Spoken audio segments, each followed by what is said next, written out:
அனைவருக்கும் வணக்கம். நான் உங்களோட பாரதி பேசுகிறேன். கூலி படத்துடைய first day world wide report வந்து பார்த்தீங்கன்னா சன் பிக்சர்ஸ் வந்து அஃபிஷியலாக அறிவிச்சிருக்காங்க. அதை பற்றி தான் வந்து இன்றைக்கி நம்ம பார்க்க போகிறோம்.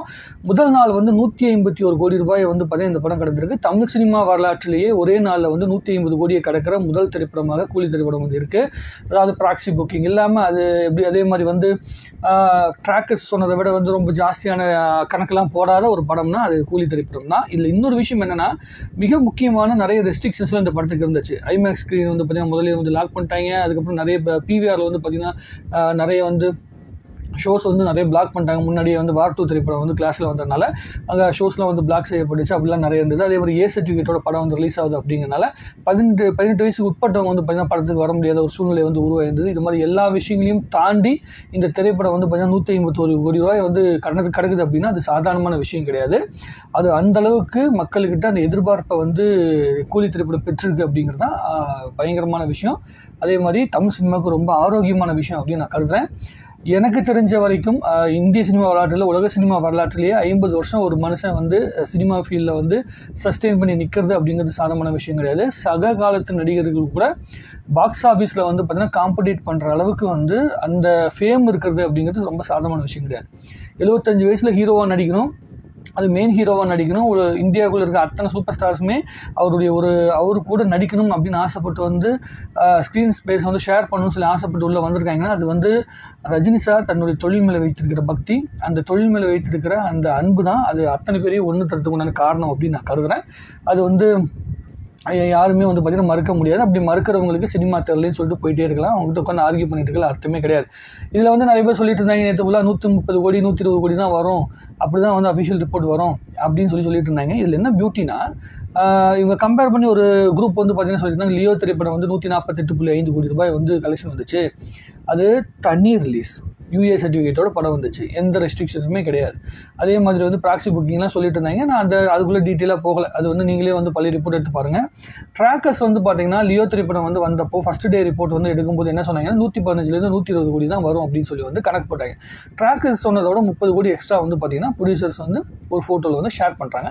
அதை தான் வந்து ஒரு ப்ரூஃபாக இவங்க பேசிகிட்டு இருக்காங்க. ஸோ சன் பிக்சர்ஸ் எப்பயுமே என்ன பண்ணுவாங்கன்னா வீக்கெண்டோட கலெக்ஷன் எடுத்து மொத்தமாக தான் வந்து பார்த்தீங்கன்னா ஷேர் பண்ணிட்டு இருந்தாங்க. இப்போது ஓவர்சீஸில் இருக்கிற டிஸ்ட்ரிபியூட்டர்ஸ் எல்லாமே தன்னுடைய கலெக்ஷன் ரிப்போர்ட்டை வந்து அஃபிஷியலாக ஷேர் பண்ணிட்டு இருக்கறனால சன் பிக்சர்ஸும் அஃபிஷியலாக இப்போ வந்து ஷேர் பண்ணியிருக்காங்க. எனக்கு தெரிஞ்சு இந்த உலக அளவில் இருக்கிற எல்லா இடங்கள்லையுமே வந்து பார்த்திங்கன்னா கூலி திரைப்படம் வந்து ப்ரீ புக்கிங்கில் மிகப்பெரிய சாதனை பண்ணுச்சு. முதல்ல வந்து ப்ரீ புக்கிங்லேயே வந்து 100 கோடியை கடந்த முதல் திரைப்படமாக வந்து பார்த்திங்கன்னா கூலி திரைப்படம் இருக்குது. அதே மாதிரி வந்து நம்மளுடைய யூஎஸ்ஏல வந்து பார்த்தீங்கன்னா மிகப்பெரிய கலெக்ஷனும் $3 மில்லியன் மேலே வந்து பார்த்தீங்கன்னா படம் வந்து கலெக்ட் பண்ணிட்டு இருக்கு. 3.9 தாண்டி போயிட்டு இருக்கு. இப்போ ஓவர்சீஸில் வந்து 8.13 தாண்டி போயிட்டு இருக்கு. அதுக்கு முன்னாடி வந்து லியோ திரைப்படம் 8 மில்லியன் அப்படின்னு சொல்லி வந்து உருட்டிட்டு கிடந்தாங்க. திடீர்னு என்ன ஆயிடுச்சுன்னா 8.18 அப்படின்னு சொல்லி உருட்டிட்டு இருக்காங்க. இவங்க என்னன்னா குட்டி போட ஆரம்பிச்சிருச்சு. சர்க்கார் குட்டி போட்ட மாதிரி வந்து இப்போ வந்து லியோ படத்தையும் கோட் படத்தையும் குட்டி போட வைக்கிறாங்க. கோட் படத்தை குட்டி போட வச்சா மாட்டிப்பாங்க அப்படின்னு லியோ திரைப்படம் தான் இப்போ அவங்க கையில் வந்து மாட்டிருக்கிற ஒரு முக்கியமான விஷயமா இருக்குது. ப்ளஸ் வந்து பார்த்தீங்கன்னா கூலி படத்தை வந்து லியோ படத்தோட கம்பேர் பண்ணி பயங்கரமாக பேசிட்டு இருந்தாங்க. எனக்கு ரொம்ப ஆச்சரியமாக இருந்தது. இவங்கெல்லாம் எங்கடா போனீங்க? நீங்களாம் லியோ திரைப்படம் வந்து ரிலீஸ் ஆகும்போது நீங்களும் எங்கடா போனீங்க? 2வது ஷோக்கு அப்புறமேட்டு ஆளே காணமேடா. ஃபர்ஸ்ட் டே வந்து பார்த்தீங்கன்னா செகண்ட் ஹாஃப் சரியில்லைன்னு சொல்லி வந்து ஒரு டாக் வந்த உடனே அப்படியே செகண்ட் டேலேருந்து அப்படியே ஆஃப் ஆகிட்டாங்க. அதுக்கப்புறம் லோகேஷ் கனகராஜ் அவர்கள் வந்து பார்த்தீங்கன்னா பேட்டியில் அவருக்கு ஏகப்பட்ட ஸ்ட்ரெஸ் கொடுக்கப்பட்டுச்சு ஆன்லைனில். இந்த கிளைமேக்ஸ் வந்து ஃபேக் கிளைமேக்ஸ் தானே சொல்லி நிறைய விஷயங்கள் கேட்டு ஒருவேளை அது ஃபேக்காக கூட இருக்கலாம் அப்படின்னு அவர் பேசக்கூடிய அளவுக்கு வந்து பார்த்தீங்கன்னா அவருக்கு அவரை ஸ்ட்ரெஸ் பண்ணிட்டாங்க. ஸோ அந்த மாதிரி ஆன்லைனுக்குள்ளே ஒரு மிகப்பெரிய ப்ரொபகண்டா நடந்துச்சு. அதெல்லாம் தாண்டி வந்து அந்த படம் வந்து ஒரு வசூலிதான ஒரு வெற்றியான திரைப்படம் தான் இருந்துச்சு, அதில் மாற்றுக்கிறது கிடையாது. ஸோ விஜய் அவருடைய லைஃப்பில் அந்த படம் தான் ஒரு பெஞ்ச் மார்க்காக இருக்குது அப்படிங்கிறனால அதையே வச்சுக்கிட்டு வந்து அவங்க கம்பேரிசனில் எல்லா படங்களையும் பேசிகிட்டு இருக்காங்க. வேறு ஏதாவது படத்துக்கு வாங்கடானா கேட்க மாட்டேங்கிறாங்க. ஜெயிலர் திரைப்படத்துடைய first day BookMyShow report எடுத்துகிட்டு வாங்கடானா கேட்க மாட்டேங்கிறாங்க. உடனே வந்து பார்த்திங்கன்னா அவங்களுக்கு கண்ணில் தெரியுது எல்லாமே அவங்களுடைய ரிப்போர்ட்டுக்கு பக்கத்தில் எது இருக்கோ அதுதான் கண்ணில் தெரியும். 2.0 வந்து கொண்டு வர மாட்டாங்க. அதே மாதிரி வந்து பார்த்தீங்கன்னா ஜெயிலர் படத்தை கொண்டு வர மாட்டாங்க. கபாலி படத்துடைய ப்ரீசேல் பற்றிலாம் வந்து யாரும் ப்ரீமியர் பற்றியில் யாருமே பேச மாட்டாங்க. ஸோ அவங்களுக்கு எது கம்ஃபர்டபுளாக இருக்கோ அதை தான் பேசுவாங்க. ஸோ நம்ம உண்மையை பேசிட்டு போவோமே. இதில் வந்து நிறைய பேர் என்ன சொன்னாங்கன்னா கார்பரேட் புக்கிங்கில் தான் வந்து நிறைய வந்துச்சு அப்படிங்கிற மாதிரி சொல்லலாம். கார்பரேட் புக்கிங்னா என்ன அப்படின்னு முதல்ல நீங்கள் தெரிஞ்சுக்கணும். ப்ராக்சி புக்கிங்னா என்ன அப்படின்னு தெரிஞ்சுக்கணும். ப்ராக்சி புக்கிங்னா தேட்டரில் வந்து ஆளே இருக்க மாட்டாங்க. தேட்டருக்குள்ளே ஆளே இல்லாமல் இவங்களா புக் பண்ணிவிட்டு டிக்கெட் இருக்கிறதா காட்டி அதுக்கப்புறமேட்டு அது மூலமாக ஒரு ஃபேம் கிரியேட் பண்ணுறது. டிக்கெட்டே கிடைக்கல அப்படிங்கிற மாதிரி ஒரு என்தூசியாசம் கிரியேட் பண்ணி அதுக்கப்புறம் ஆடியன்ஸ் உள்ளுக்குள்ளே வர வைக்கிறது தான் வந்து ப்ராக்சி புக்கிங். கூலி பணம் ப்ராக்ஸி புக்கிங் கிடையாது. ஒரு கார்ப்பரேட் புக்கிங் அப்படின்னா ஒரு கம்பெனியில் இருக்கிற தன்னுடைய எம்ப்ளாய்க்காக அந்த கம்பெனி வந்து டிக்கெட் புக் பண்ணுறாங்க, பல்க் டிக்கெட் புக் பண்ணுறாங்க. பல்க் டிக்கெட் புக் பண்ணுறது பெருமைங்க.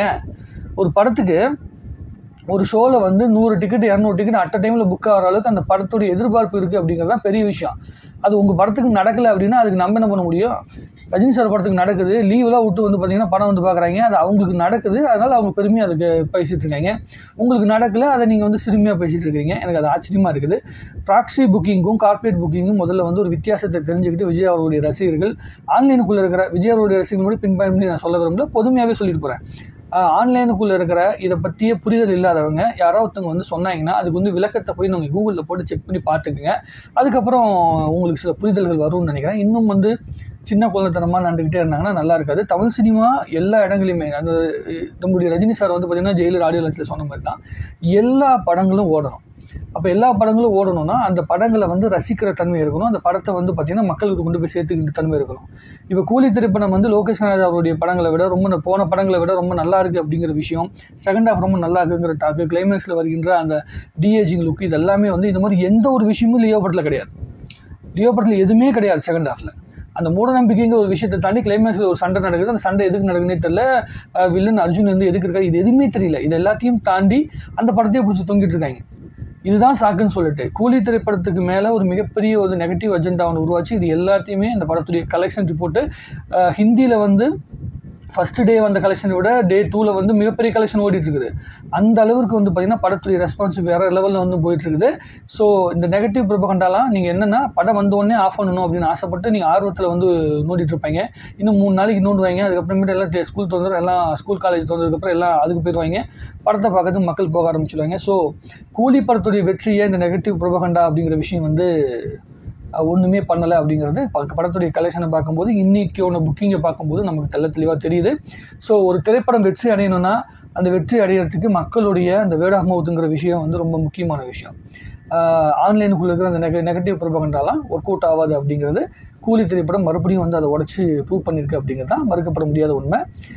இங்கே இருக்கிற ட்ராக்கர்ஸு இவங்க அதே மாதிரி இந்த ரிவ்யூவர்ஸ் இவங்க எல்லாமே வந்து பார்த்திங்கன்னா நேற்று காலையில் ஷோ முடிஞ்சதுலேருந்து இன்றைக்கி வரைக்குமே டெய்லி ஏதாவது ஒரு நெகட்டிவான விஷயத்தை வந்து படத்தை பற்றி பேசிக்கிட்டே இருக்காங்க, கேள்வி எழுப்பிட்டே இருக்காங்க. இவங்கெல்லாம் வந்து பார்த்திங்கன்னா நேஷனல் அவார்டு படங்கள்லாம் இருக்குல்ல, கிரிட்டிக்கலி அக்ளைம்டு படம் இருக்குல்ல, அந்த படத்தை கூட இவ்வளோ டீட்டெயிலாக உட்காந்து பேசுனது கிடையாது. கடைசி விவசாய படத்தை பற்றி ஏதாவது ஒரு ரிவ்யூவர் பின் பாயிண்ட் பண்ணி ஒவ்வொரு வார்த்தையும் இந்த சீன் இப்படி இருக்குது, இந்த சீன் இதுக்காக தான் கன்வே பண்ணப்படுச்சுன்னு ஏதாவது ஒரு ரிவ்யூவர் சொல்லியிருந்தா நீங்கள் வந்து காட்டுங்க, நான் ஒத்துக்கிறேன். இவங்களாம் ஒழுங்கான ரிவ்யூவருங்க. ஒரு கமர்ஷியல் சினிமாக்குள்ளே நீங்கள் இவ்வளோ லாஜிக் பார்க்குறவங்க, ஒரு லாஜிக்கலாக எடுக்கப்பட்ட ஒரு அற்புதமான ஒரு அவார்ட் ஃபிலிமை பற்றி நீங்கள் என்ன பேசியிருக்கீங்க? ஒரு ரிவ்யூவர்ஸ் ரசித்து பேசியிருக்கீங்களா? அந்த படத்தை ப்ரொமோட் பண்ணியிருக்கீங்களா? அந்த படத்தை ஒரு 10 கோடி ரூபா 15 கோடி ரூபா வருமானம் பண்ணுற அளவுக்கு உங்களால் ப்ரொமோட் பண்ண முடிஞ்சிருக்கா? முடியலைன்னா கமர்ஷியல் சினிமாக்குள்ளே வந்து கண்டமேனிக்கு பேசக்கூடாது. ப்ளஸ் இவங்க என்னென்னா, நான் என்ன சொல்கிறேன்னா, ஒரு படத்தை பற்றி உங்களுக்கு வந்து ஒரு கருத்து இருக்குன்னா அது எல்லா படத்துக்கும் அந்த கருத்து வரணும்.